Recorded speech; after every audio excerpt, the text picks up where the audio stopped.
Saudara siap dengarkan firman Tuhan? Saudara siap dengarkan firman Tuhan? Yang siap dengarkan firman Tuhan, lambaikan tangan saudara. Bisa beri tepuk tangan yang paling meriah buat Tuhan kita Yesus. Kita percaya anugerahnya buat kita semua. Ya, kita sore hari ini boleh berkumpul bersama-sama, itu satu kemurahan Tuhan bagi kita semua. Amin. Mari kita melihat firman Tuhan sejenak. Kita membuka Alkitab kita melihat, saya berikan judul karakter dari roh manusia. Kita ini punya roh, saudaraku, dan roh kita itu adalah manusia sejati kita. Kita punya roh kita punya jiwa dan tinggal di dalam tubuh jasmani ini. Ya. Manusia sejati saudara itu adalah roh saudara, bukan tubuh ini. Kalau kita mati, kita meninggal, maka yang akan tetap hidup itu adalah roh kita. Jadi roh kita ini adalah manusia sejati kita. Amin saudara? Ya. Kita melihat karakter dari roh manusia kita adalah suka mentaati kehendak Tuhan. Suka mentaati kehendak Tuhan. Katakan sama-sama, 2, 3. Suka, amin. Suka menaati kehendak Tuhan. Itulah karakter roh manusia kita. Ya. Mari kita membaca bersama-sama di Kejadian 1 ayat yang ke-28. Kejadian 1 ayat yang ke-28. Mari kita baca bersama-sama, 1, 2, 3. Allah memberkati mereka, lalu Allah berfirman kepada mereka, beranak cuculah dan bertambah banyak, penuhilah bumi dan taklukkanlah itu, berkuasalah atas ikan-ikan di laut dan burung-burung di udara dan atas segala binatang yang merayap di bumi ini. Nah, saudaraku, inilah sejarah penciptaan langit dan bumi beserta isinya. Ya. Allah itu luar biasa sekali. Allah yang kita sembah itu, Dia menciptakan langit dan bumi ini hanya dengan firman-Nya, hanya dengan perkataan dari firman-Nya. Nah, kita tahu untuk apapun yang Tuhan ciptakan, ya, untuk apapun yang Tuhan ciptakan, Tuhan berfirman kepada sumbernya. Ya, sekali lagi, untuk apapun yang Tuhan ciptakan, Allah hanya berkata kepada sumbernya. Maka dari sumber itu keluarlah apa yang Allah inginkan. Kalau kita melihat ketika Allah ingin menciptakan burung-burung dan ikan, Dia hanya berfirman kepada cakrawala. Dia hanya berfirman, maka keluarlah burung-burung dan segala binatang yang bersayap. Ya, waktu Dia berkata Dia ingin menciptakan ikan dan segala jenis ikan, Dia hanya berfirman, Dia hanya berkata-kata kepada air. Ya, berkeriapanlah makhluk-makhluk hidup di dalam air. Kalau kita baca firman Tuhan, nah itu luar biasanya, apa yang Tuhan ingin ciptakan, Dia hanya katakan kepada sumbernya. Lalu sumber itu mengeluarkan apa yang Allah inginkan. Nah, ketika Dia menciptakan, mau menciptakan tanam-tanaman, ya tunas-tunas, Dia hanya berkata kepada tanah, ya tumbuhlah tunas-tunas muda.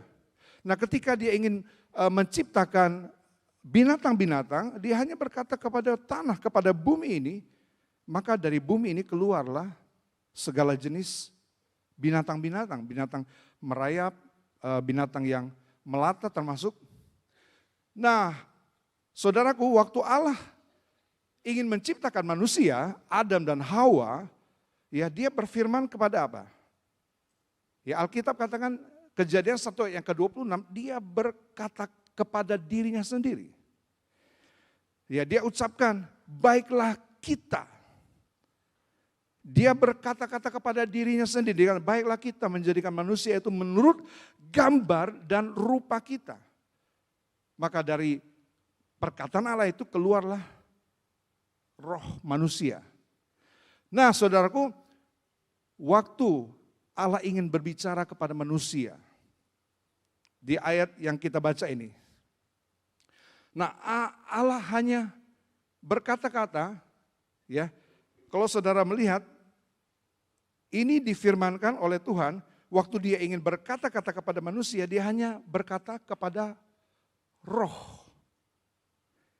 Ya, saudara perhatikan Kejadian 1 ini, ayat 28, dia ucapkan kepada mereka, itu mereka ini adalah roh, masih manusia roh. Belum ada bentuknya, belum ada wujud manusianya. Nah inilah prinsip, Tuhan selalu berbicara kepada roh kita. Ketika dia berkata tidak ada yang mustahil, itu dia berucap kepada roh manusia kita. Tetapi kalau kita lihat nanti inilah manusia kita, roh itu penurut, tetapi daging itu lemah. Nah Allah berkata kepada rohmu tidak ada yang mustahil. Tapi daging itu berkata, buktinya. Kita selalu melihat kenyataan, bukti. Padahal Allah berbicara kepada roh kita. Nah apa yang Allah sampaikan saudaraku, perhatikan. Apa yang Allah sampaikan.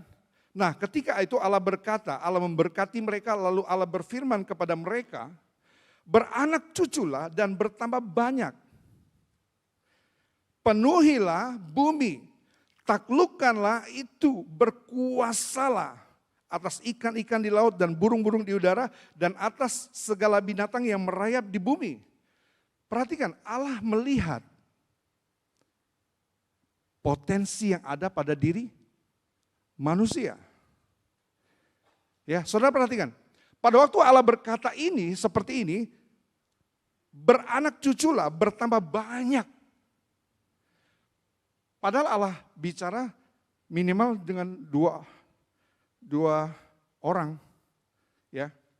Tetapi Allah melihat potensi yang ada pada diri roh manusia. Allah bicara, Allah melihat ini potensi dari 2 orang, jadi bertambah banyak. Jadi penuhilah bumi. Nah, Allah melihat potensi ini, dia lihat potensi roh kita. Bahwa roh kita itu punya kapasitas yang luar biasa. Ya. Roh kita itu bisa menjadi kuat, bisa menjadi raksasa. Raksasa dia bisa menjadi, bukan raksasa artinya jadi besar. Dia bisa jadi besar imannya. Besar rohnya, kuat, semakin kuat rohnya. Ya, saudara lihat, Allah melihat potensi. Dia lihat manusia itu baru 2 orang. Tapi dia sudah melihat jauh di belakang, di balik 2 orang itu. Isinya manusia, roh manusia itu. Nah saudaraku perhatikan, Allah melihat potensi ini. Potensi di dalam diri manusia roh kita. Itu sebenarnya kapasitas saudaraku, memang kita lihat setelah kejatuhan ya, banyak kelemahan, banyak kekurangan kita lihat sana sini. Tapi Allah ketika dia berfirman, dia selalu sampaikan kepada roh kita. Itu sebabnya saudaraku, kita mendengar firman seperti ini, kita nggak bisa hanya mendengar dengan telinga jasmani kita saja. Kita harus menangkap pesan Tuhan, sebab Tuhan berbicara kepada roh manusia kita. Kita harus dapat bisa menangkap apa ya pesan Tuhan untuk diri saya secara khusus. Nah, terus saudaraku, Allah melihat potensi, terus Allah menyampaikan visi. Allah menyampaikan visi. Ya, saudara lihat, mereka dikatakan beranak cuculah dan bertambah banyaklah. Penuhilah bumi dan berkuasalah. Taklukkanlah. Nah saudaraku, yang Allah lihat itu manusia, roh itu punya kapasitas. Dia sampaikan visinya. Berfirmanlah Allah, penuhilah bumi. Nah, Allah sudah melihat jauh ke depan. Dari 2 orang itu bumi ini sudah penuh, saudara? Belum penuh ya. Tetapi berapa miliar dari yang dihasilkan dari 1 orang Adam. 1 orang manusia roh. Allah menyampaikan visinya. Allah menyampaikan apa yang Allah akan kerjakan atas roh manusia. Sampai beranak cucu, berlipat kali ganda, bertambah banyak. Itulah visi yang Allah berikan kepada kita. Ya saudara, Allah selalu memberikan visi yang besar kepada kita. Tidak tahu roh saudara bisa nangkep enggak? Allah selalu memberikan visi yang besar, dia selalu melihat selesainya dulu. Ya. Waktu dia ciptakan kita, dia selesaikan dulu dalam rancangannya. Dia selesaikan dulu semua yang ada pada diri kita itu dimasukkan sebelum kita lahir, saudaraku, dia sudah rancangkan. Rancangannya itu sudah selesai. Seperti apa, saudaraku? Nantinya itu sudah selesai dalam kacamata Allah, dalam cara kerja Allah. Itu sebabnya kita yang sudah kita jatuh di dalam dosa ini, kita kehilangan banyak hal. Tetapi Allah sudah selesaikan semuanya bagi diri kita. Dia harapkan sekali, marilah kita berjalan di dalam rancangannya, di dalam kehendaknya. Ya, kalau saudara berjalan di dalam kehendaknya, di dalam rancangannya, pasti sampai apa yang Tuhan impikan tentang diri saudara. Apa yang Allah katakan tentang firman-Nya akan digenapi di dalam hidup saudara semua.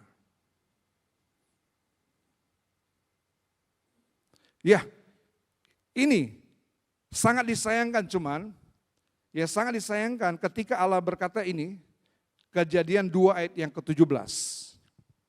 Dia katakan, pohon pengetahuan tentang yang baik dan yang jahat ini janganlah kamu makan buahnya. Sebab pada hari engkau memakannya, pastilah engkau mati. Ini dilarang oleh Tuhan kepada manusia. Dan herannya, apa yang dilarang oleh Allah ini menjadi daya tarik ya manusia untuk merasakannya.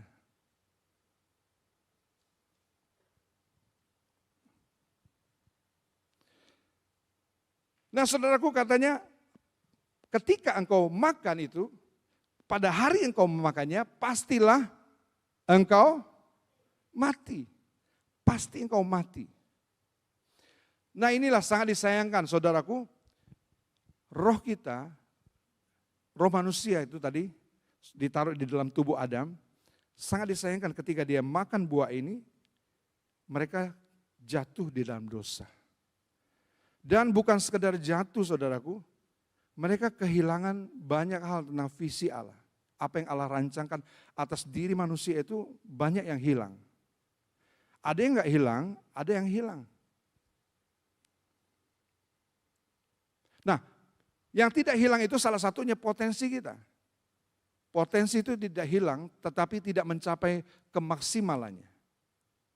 Ya, apa yang kalau kita baca di dalam Kejadian pasal yang ke-6, dikatakan apa yang diperbuat oleh manusia tentang waktu mereka membangun Menara Babel itu, apa yang dibuat oleh manusia, tidak ada yang tidak dapat terlaksana. Ya, tidak ada yang tidak dapat terlaksana. Artinya apa? Semuanya pasti terlaksana apa yang mereka pikirkan, apa yang mereka impikan dalam hati mereka. Ya, itu sebabnya mereka bisa membangun Menara Babel ini, menara kesombongan manusia. Tetapi itulah sebabnya tidak dikehendaki Allah. Mereka kehilangan visinya Allah.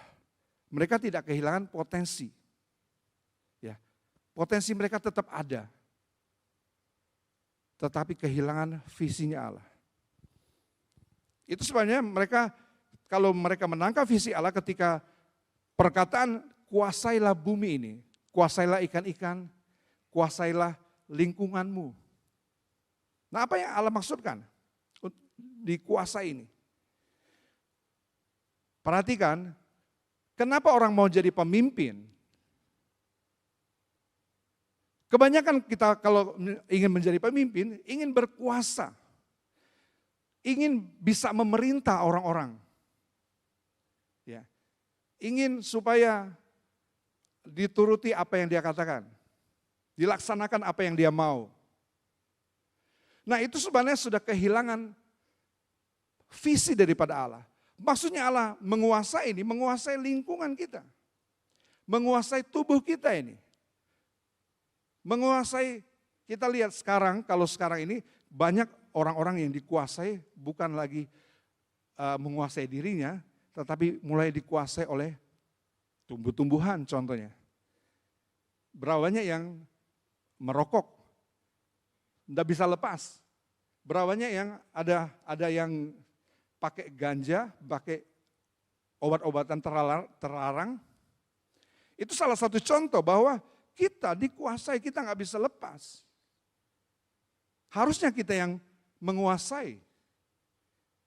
Ya, itulah sebabnya kita tidak mampu lagi, saudaraku, menguasai diri kita. Nah, kita kembali lagi, pastilah engkau mati.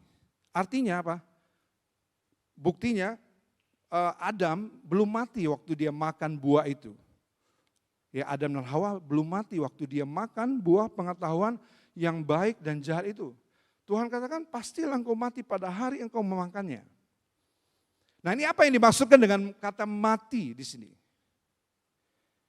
Nah, itu sebabnya kita kembali lagi kepada roh yang Allah sudah karuniakan kepada Adam dan Hawa. Ya, itu yang mati. Kepekaan kepada Allah itu mati sudah. Hanya Allah bicara sama orang-orang tertentu saja, ya, yang bisa menangkap suara Allah, yang menangkap firman Tuhan di Perjanjian Lama, itu rohnya boleh hidup kembali. Nah, manusia yang mati roh ini masih bisa beraktivitas. Seperti saudara tahu cerita zombie, ya, The Walking Dead. Orang mati yang berjalan. Nah, seperti itulah kalau kita kehilangan roh Tuhan. Seperti orang mati berjalan. Saya harap di tempat ini tidak ada yang sedang mati ya berjalan atau berjalan tapi mati. Nah, ini rohnya mati. Roh manusia kita mati. Coba kita baca di dalam Efesus 2. Di dalam Efesus 2.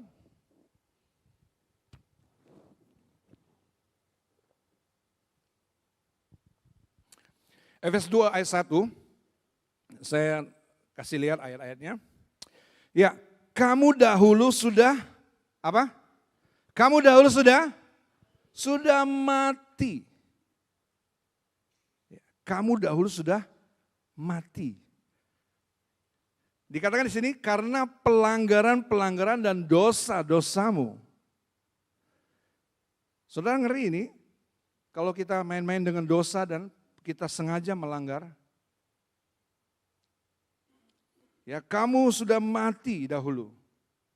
Karena pelanggaran-pelanggaran dan dosa-dosamu. Nah, kamu hidup di dalamnya. Ini mati tapi hidup. Hidup tapi mati. Kamu hidup di dalamnya karena kamu mengikuti jalan dunia ini. Ya, kamu hidup di dalamnya dan mengikuti jalan dunia ini karena kamu mentaati penguasa kerajaan angkasa. Kamu mentaati Tidak sadar kita lakukan dosa, pelanggaran itu pengaruh dari kuasa kerajaan angkasa yang dikuasai oleh roh-roh jahat. Tidak sadar kita dikendalikan oleh roh-roh itu. Saudara yang melakukan dosa, perhatikan. Pelanggaran dan dosa-dosa itu membuat kita dikuasai oleh kerajaan angkasa. Penguasa dari kerajaan angkasa ini tidak lain tidak bukan adalah iblis dan sekutu-sekutunya. Ya, yaitu roh yang sekarang sedang bekerja di antara orang-orang durhaka. Roh itu bekerja di antara orang-orang durhaka, membuat roh kita mati. Daging kita yang bicara lebih banyak, sementara roh kita mati. Roh yang suka mentaati kehendak Tuhan itu mati. Roh yang suka mentaati kehendak Allah itu mati.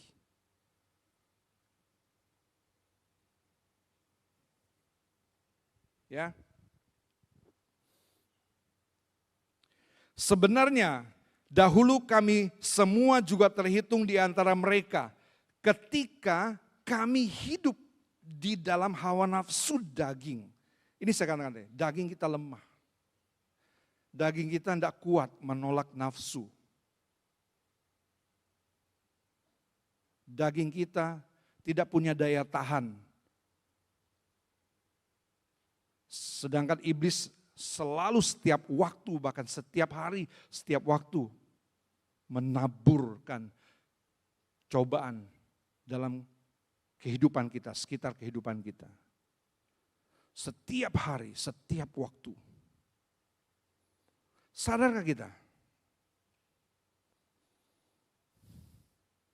Ya, dan menuruti kehendak daging dan pikiran kami yang jahat. Pada dasarnya kami adalah orang-orang yang harus dimurkai sama seperti mereka yang lain. Ini dia. Ya, ayat yang keempat, tetapi Allah yang kaya dengan rahmat. Kita berterima kasih kepada Allah kita yang kaya dengan rahmat.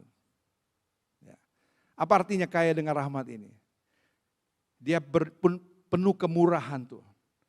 Kalau saudara datang kepada dia yang punya rahmat, maka dikatakan kita diampuni dosa-dosa kita, pelanggaran kita, kesalahan kita. Dia jamah kita dengan rohnya. Dia berikan kesadaran kepada kita. Dia berikan pertobatan yang sungguh-sungguh kepada kita. Ya, dia berikan api lagi dalam diri kita, menyala-nyala. Dia hidupkan kembali roh kita. Ya saudara, oleh karena kasih-Nya yang besar yang dilimpahkannya kepada kita, telah menghidupkan, ini tadi mati, ya, tapi hidup di dalam dosa. Nah, tetapi roh kita mati, ya. Tetapi ayat yang kelima, telah menghidupkan kita bersama-sama dengan Kristus. Dia hidupkan kembali roh kita bersama-sama dengan Kristus. Sekalipun kita telah mati oleh kesalahan-kesalahan kita. Roh kita yang mati karena kesalahan-kesalahan kita, pelanggaran-pelanggaran kita, dosa-dosa yang kita perbuat. Kita sudah mati. Oleh kasih karunia kamu diselamatkan. Haleluya, puji Tuhan. Terima kasih Tuhan. Terima kasih sama Tuhan Yesus. Ya, kalau tidak karena rahmat-Nya yang besar, penuh kemurahan, belas kasihan, kesempatan, kita boleh ada sampai hari ini, itu kasih karunia Tuhan kepada kita semua. Nah, itu sebabnya saudaraku, seharusnya ini yang terjadi, kita kelahiran yang baru. Ya, Seharusnya ini terjadi waktu Allah menjamah kita dengan rohnya. Timbullah roh Tuhan di dalam diri kita, rasa percaya kepada Yesus itu. Dia berikan kita kepercayaan yang sungguh-sungguh, tidak sekedar percaya. Dia berikan kepada kita pertobatan yang sungguh-sungguh. Ya, banyak orang-orang percaya Kristen, tapi tidak bertobat sungguh-sungguh, sudah dibaptis. Tidak bertobat sungguh-sungguh. Nah, ini dia berikan kepada kita pertobatan yang sungguh-sungguh. Waktu kita dengar firman Tuhan, khususnya tentang penempelakan tentang dosa-dosa kita, wah itu kita diberi kesadaran. Diberi kesadaran, maka hati kita hancur. Hati kita tertusuk seperti tertusuk. Itulah kelahiran yang baru. Harusnya ini terjadi sebelum kita dibaptis.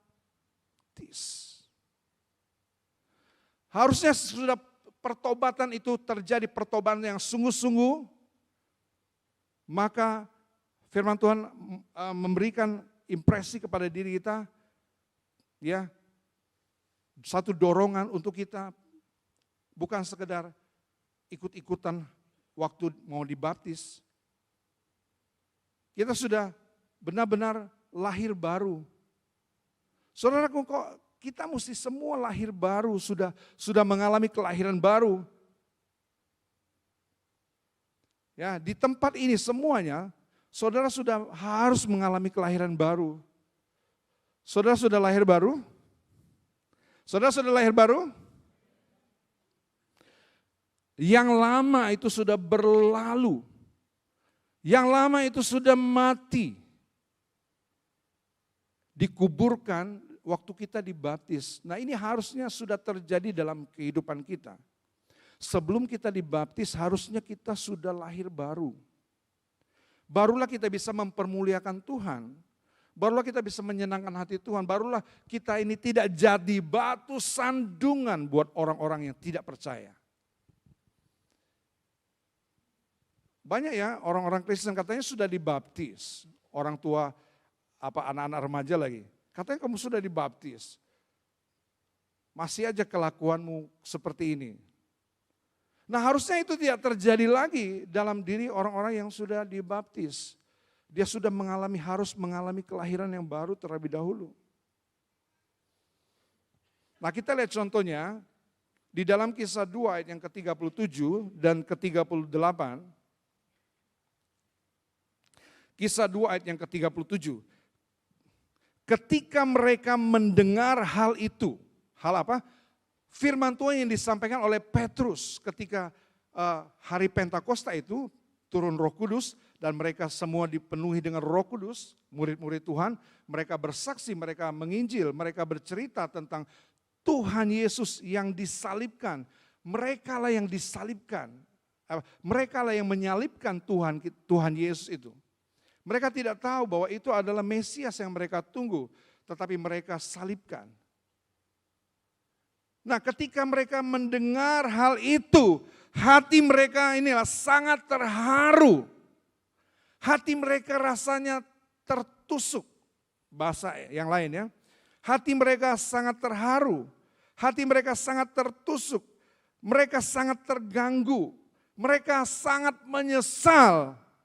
Sudah menyalibkan Yesus dengan tangan mereka sendiri. Kalau saudara baca ayat sebelum itu berita tentang penyaliban Yesus dan tangan mereka sendirilah, orang-orang mereka sendirilah yang menyalibkan Yesus. Yang menyuruh Yesus untuk disalibkan. Wah, saudaraku, mereka mendengar hal ini. Itu sebabnya mereka tertusuk, hati mereka sangat menyesal yang dalam. Nah, harusnya ini yang terjadi kepada orang-orang yang sebelum dibaptis. Ya.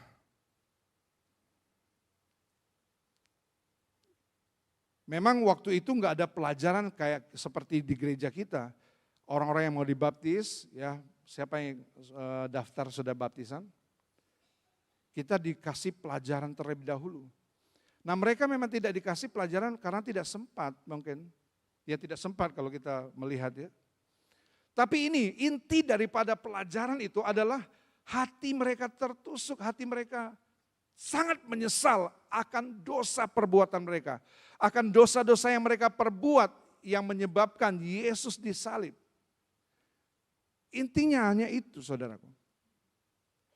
Kalau kita bisa menangkap pesan ini, penyesalan karena dosa-dosa kita. Coba sekarang, dosa-dosa kita buat dengan santai saja bukan? Kita buat tanpa rasa bersalah lagi.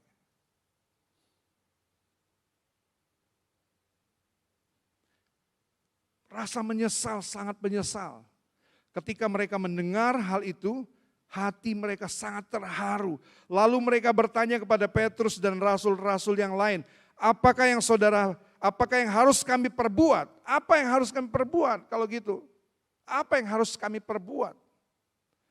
Nah ini sebuah tanda penyesalan saudaraku. Membayar harga apa yang bisa diperbuat untuk memperbaiki ini. Apa yang bisa diperbuat untuk membayar hutang-hutang ini. Menyesal. Tentunya masih punya kesempatan, ini penyesalan ini masih punya kesempatan. Dia bertanya apa yang harus dilakukan. Nah jawab Petrus kepada mereka, bertobatlah dan hendaklah kaum masing-masing memberi dirimu dibaptis. Bertobat penting sekali. Daging kita ini lemah saudaraku. Kita bisa jatuh dalam dosa, bisa jatuh. Tetapi jangan pernah tinggal di dalam dosa. Apalagi nyaman dengan dosa. Apalagi saudara terus hidup di dalam dosa sampai malam hari ini.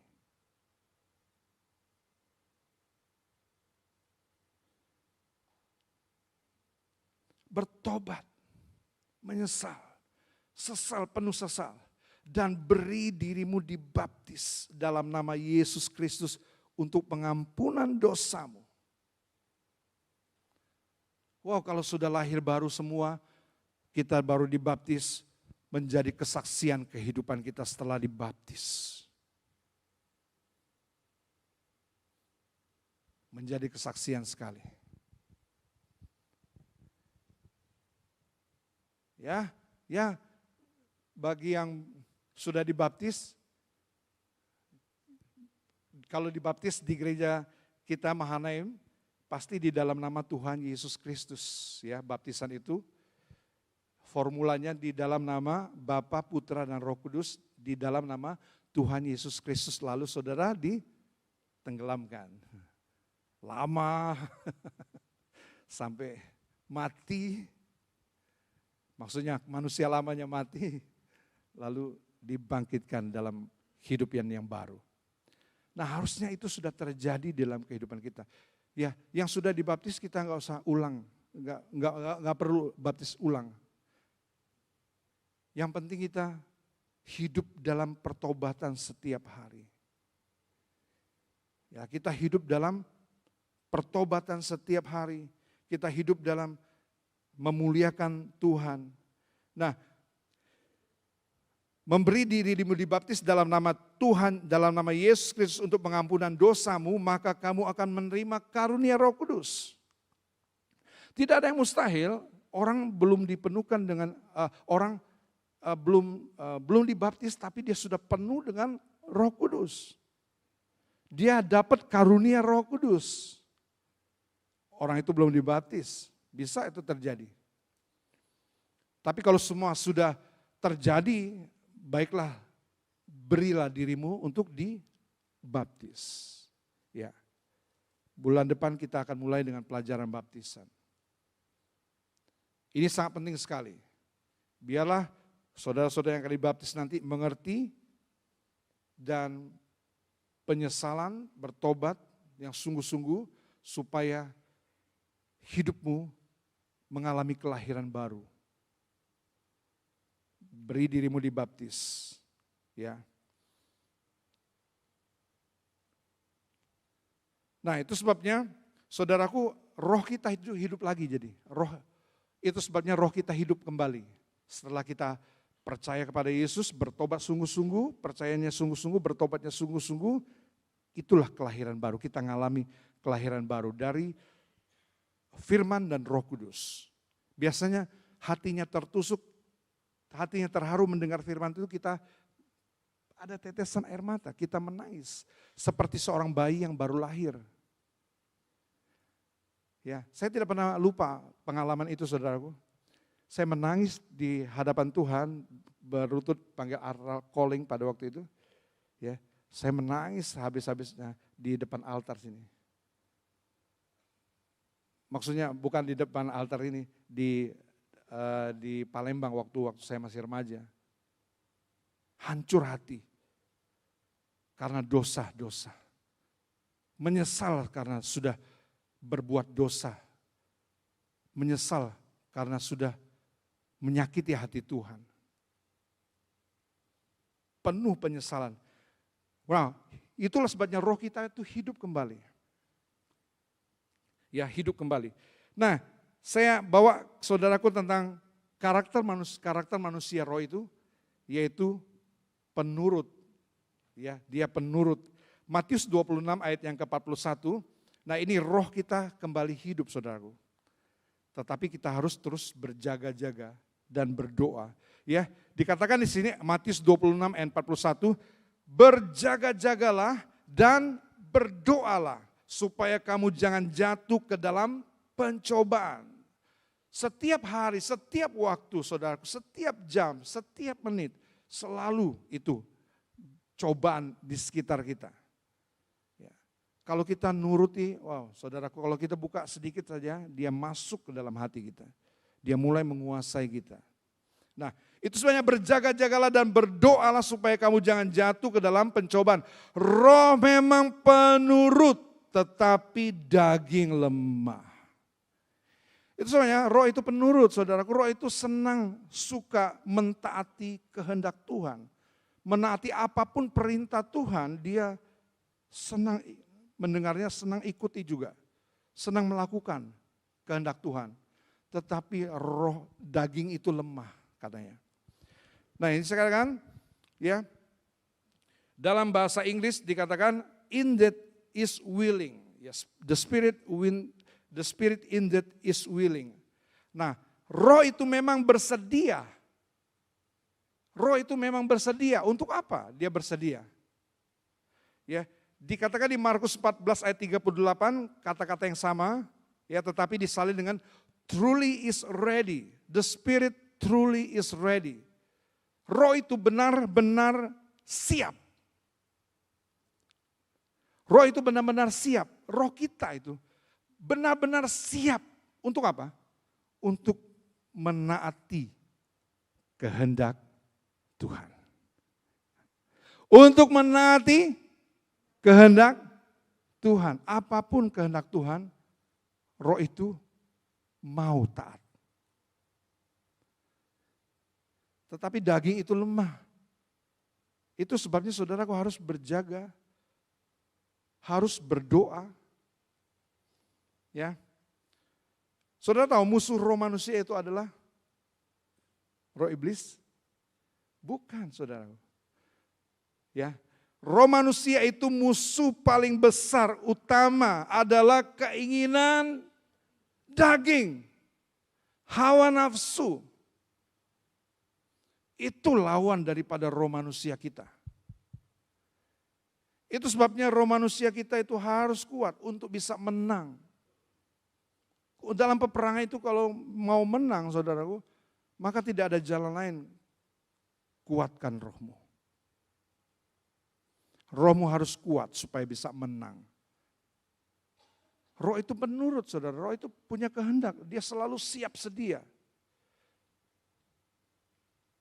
Dia selalu ingin melakukan kehendak Allah. Nah, untuk menang, kedaginganmu harus dilemahkan. Untuk kita bisa menang, daging ini harus dilemahkan. Kalau saudaraku rasa tidak mampu, kedagingan saudara terlalu besar, suka marah-marah terus. Ya. Apalagi? Suka tidak bisa mengendalikan mulut, ngomong kotor terus, ngomong jorok terus. Tidak bisa mengendalikan pikiran, tidak bisa mengendalikan tangan, melakukan dosa dengan tangan ini. Tidak bisa mengendalikan keinginan nafsu terlalu besar, terlalu kuat. Daging saudara harus dilemahkan. Caranya gimana? Ya, cara melemahkannya ini, banyakin puasa. Halo? Banyakin puasa. Kalau saudara pula puasa, saudara melemahkan keinginan-keinginan daging itu.